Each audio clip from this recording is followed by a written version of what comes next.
What's up, everybody? Another question from one of our viewers.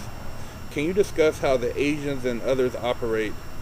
Um, as far as other cliques and how they operate, unless you're involved in that clique, you really don't get involved in their programs or how they get down.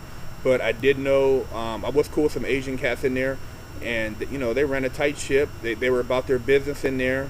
The ones I knew, they had a couple of really good money hustles going on. They were involved in you know some gambling stuff and some books and things of that nature. So they were about their bread. These guys were actually planning to have a little something when they got out, so they stacked their money up and they got involved in hustles that will allow them to have some type of savings when they got out. They weren't just out playing sports or fucking around on the yard or things of that nature.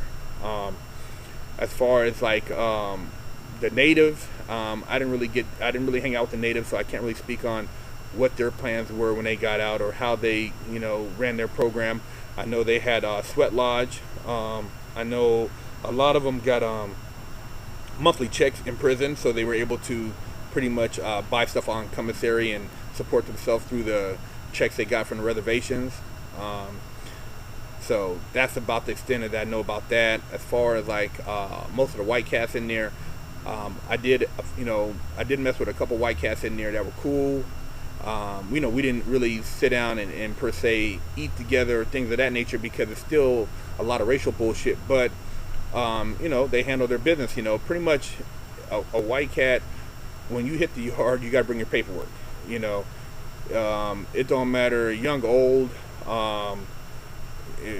banging, not banging. They want to know what you're in there for. So the white cats are about their business. You know what I'm saying?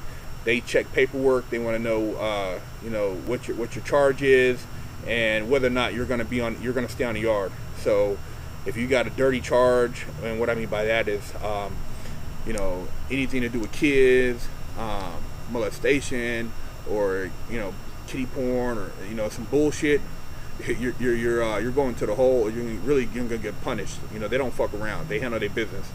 As far as like Crips and Bloods, I knew both Crips and Bloods while I was in there, and they just kind of handle their business, man. If you were from a particular set, nowadays a lot of people would contact somebody from the street, have them Google you to see if you were hot, to see if you told on anybody in your case, and if you were hanging with the Crips and you were thinking you were cool and they found out you were hot, it wasn't good. I've seen a couple cats that were talking a lot of shit like they were OGs, and somebody found out that they were hot or that they did something at another institution that wasn't cool, and they had to check it in, and a couple cats got mopped up. So the Crips wasn't playing, and it's the same thing with some of the B dogs I knew up in there, some of the Bloods. They if a dude was on some bullshit, they have a meeting on the yard, and if it went bad, you was gonna get beat up right on the yard, and hopefully you'd be able to make it off the yard, because a lot of times a motherfucker might just punish you right there and you might not make it off the yard. As far as Norteños, I had some partners that were Norteños. They were cool. They handled their business. They ran a tight ship. Did their program. They carried themselves in a reputable manner.